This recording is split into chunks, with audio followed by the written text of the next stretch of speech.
Isang mapagpalang araw sa inyong lahat. Welcome back sa ating munting channel, Cool Lolo, Cool Tips and Talks.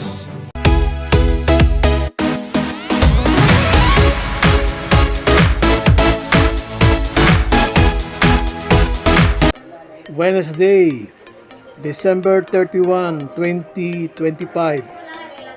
Ngayon po ang last praising day sa taong 2025. Mamayang hating gabi, alas 12.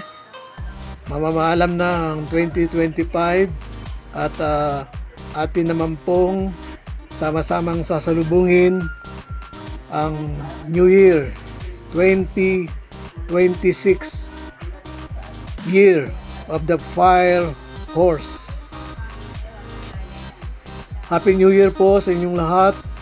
Prosperous 2026 to each and every one of you.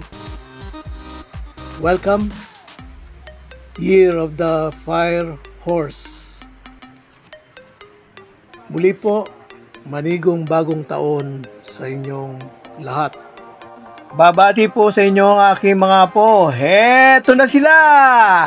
Happy New Year!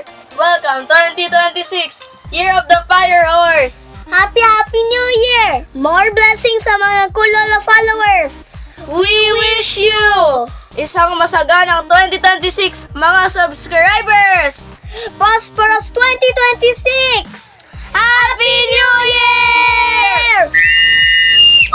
Looking forward po tayo coming 2028, panalangin at pag-asa na sana hopeful po tayo na hindi na po muling mangyayari ang pagkakamali noong 2022. Andiyan pa po sila, ang marami nakaabang, gustong manatili at gustong bumalik. Yun po, prayers at pag-asa. Balik, Karera Talks po tayo ngayong December 31, 2025. Patuloy, no bearing, no effect. Veracom rating based handicap system race. Meron po tayong 9 races. Tanging race 2 lang at race 4 ang manipis ang lineup. Yung iba pang 7 ay katulad nung araw ng Lunes. Makapal ang mga lineup. Halos full gate yung 7 iba pang karera. Yun lang dalawang year-end stake race 1 at stake race 2 na parehong mga 2-year-old. Ngayon pong December 31, meron po tayong carry over sa winner take all. Tumataginting na 3,539,991 pesos. At ito ay sa first set ng winner take all. Dahil nakarang Lunes, hindi po tinamaan. Doon pa lang kay Graceful Gift ay na-zero na.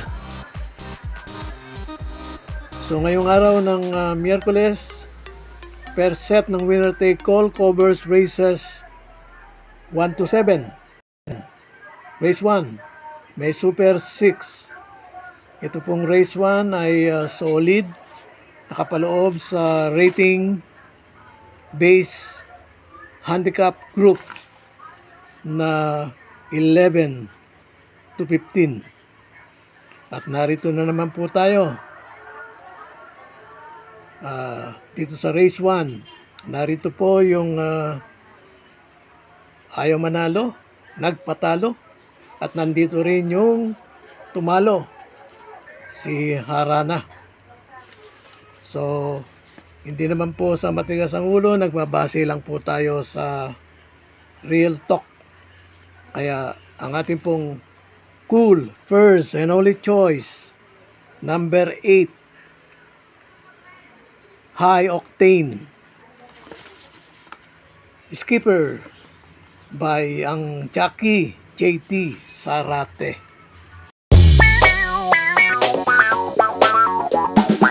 Dumako tayo sa race 2, first pick 5, covers races 2 to 6.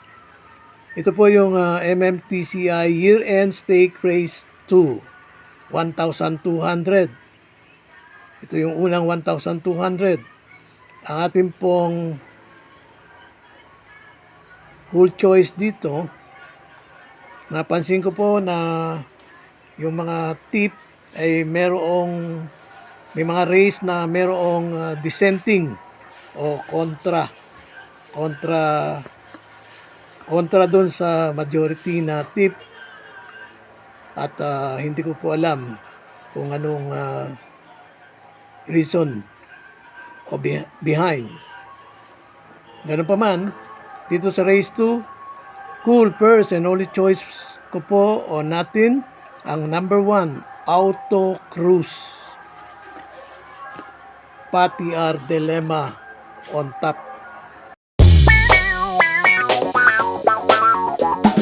Race 3, second winner take all, covers races 3 to 9.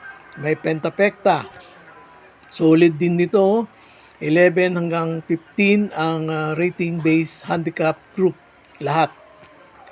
Ang ating pong cool first choice, humble assessment ko po, naghahantay, nag-aabang ng karerang kukunan niya ng win, and I believe na ito na yon. Ang ating pong cool first choice, number 11, Security Insight. Cool second choice, cool tips na natin nakaraan, pero negative running, parang floating run lang. Cool second choice natin, number 9, Buwayang Bato. At meron po tayong cool third choice. Malamang nandun sa unahan kaagad-agad. Cool third choice po natin, number 1, Great Britain. Magaan na peso, pinakamagaan. RC Simasio Apprentice Jockey, riding 52 lang.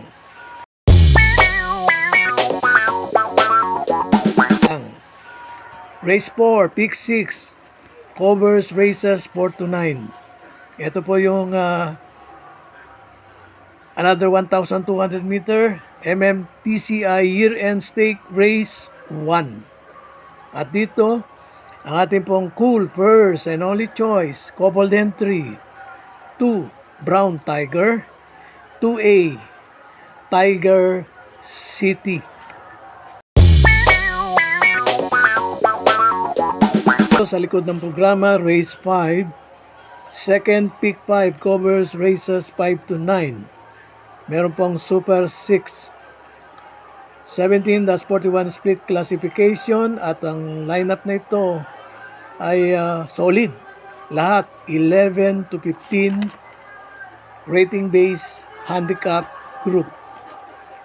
Ang ating pong cool first choice, kabayo ni Sir JC, number 12, Doña Chichay, with LF De Jesus riding. Ang ating pong cool second choice, tamang-tama ang kanyang pwesto. Parang ito ay mas komportable pag nasa balya. Cool second choice natin, number 1, Figure It Out, JL Santiago on the saddle. Race 6, pick 4, covers races 6 to 9. May pentapekta, 17-41 split, at ang lineup na ito solid din lahat. Nakapaloob sa rating base group 11 to 15. Ang ating pong cool first choice, dito yung tip medyo unanimous sila. Ang ating pong cool first choice, yung tinutukoy ko po, yung Mr. Blue, Mr. White, at Mr. Yellow. So, ang ating pong cool first choice, number 8, Majestic Star. JD Calagos Riding. Meron po tayong cool second choice, number 9. Baka manalo to pagka mas hindi in-expect. Cool second choice natin, number 9, Wildcat. AR Ramos on top. Ano tayo sa race 7? May Super 6 42-56 split. Solid din itong lineup na ito na nakapaloob sa rating base handicap group. Lahat 22-27. Ang ating pong cool first choice, Popolden 3, 4, Ali Baba, 4A Carmela's Love. Cool second choice, Popolden 3 din, 5, Beautiful Liana, 5A para sa masa. Cool third choice, galing sa panalo. So, ibig sabihin, mas batak ngayon kaysa noong nanalo. Cool third choice, number 10, Great Barrier Reef. Punta tayo sa race 8. May pentapekta. Mataas na grupo.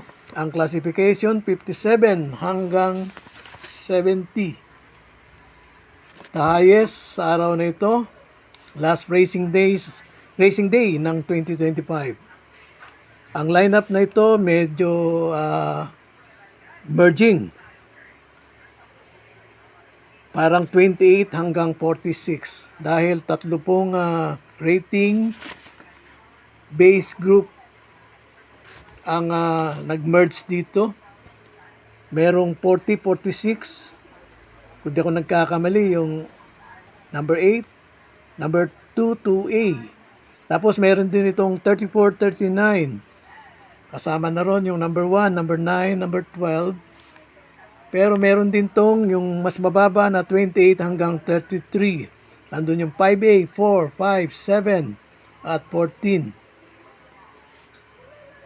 Ating pong may pentapekta ang race 8. Ang ating pong cool first choice, Popolden 3. 3, Counter Attack.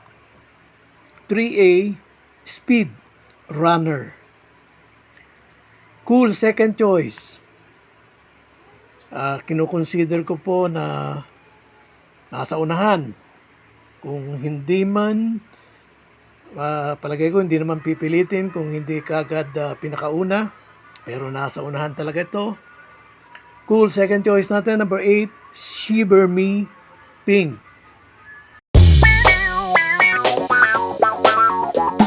Last race, race 9, para tingan ng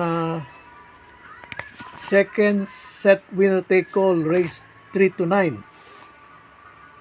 1,400 meter, may Super 6, 42-56 split. At ang lineup na ito, last race, full gate. At solid, lahat ay 16 hanggang 21. At sa race na ito, karamihan po ng race ngayon parang tricky. Sabi nga ng mga eksperto, yung bang kailangan silipin at i-assess mabuti. Tricky, parang puzzle. Races parang bahala na ang diskarte ng mga jockeys riding.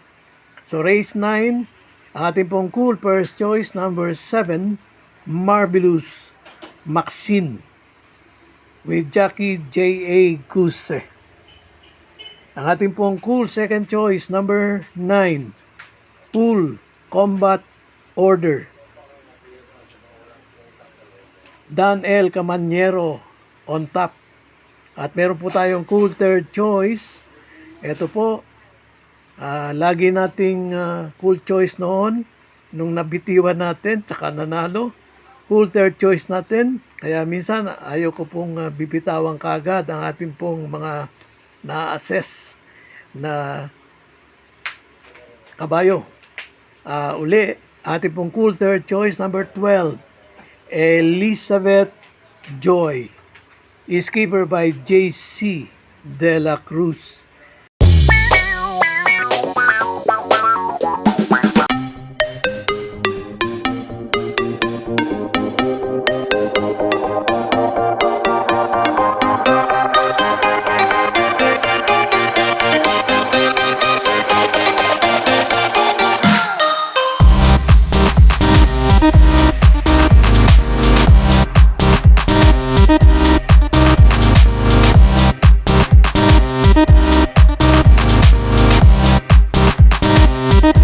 God bless to all. Thank you for watching. Don't forget to like, share, and subscribe. At pakikalagit na rin ang notification bell para maging updated sa lahat ng video. Hinay-hinay lang po sa pagtaya. Sana tumama tayo. Thank you!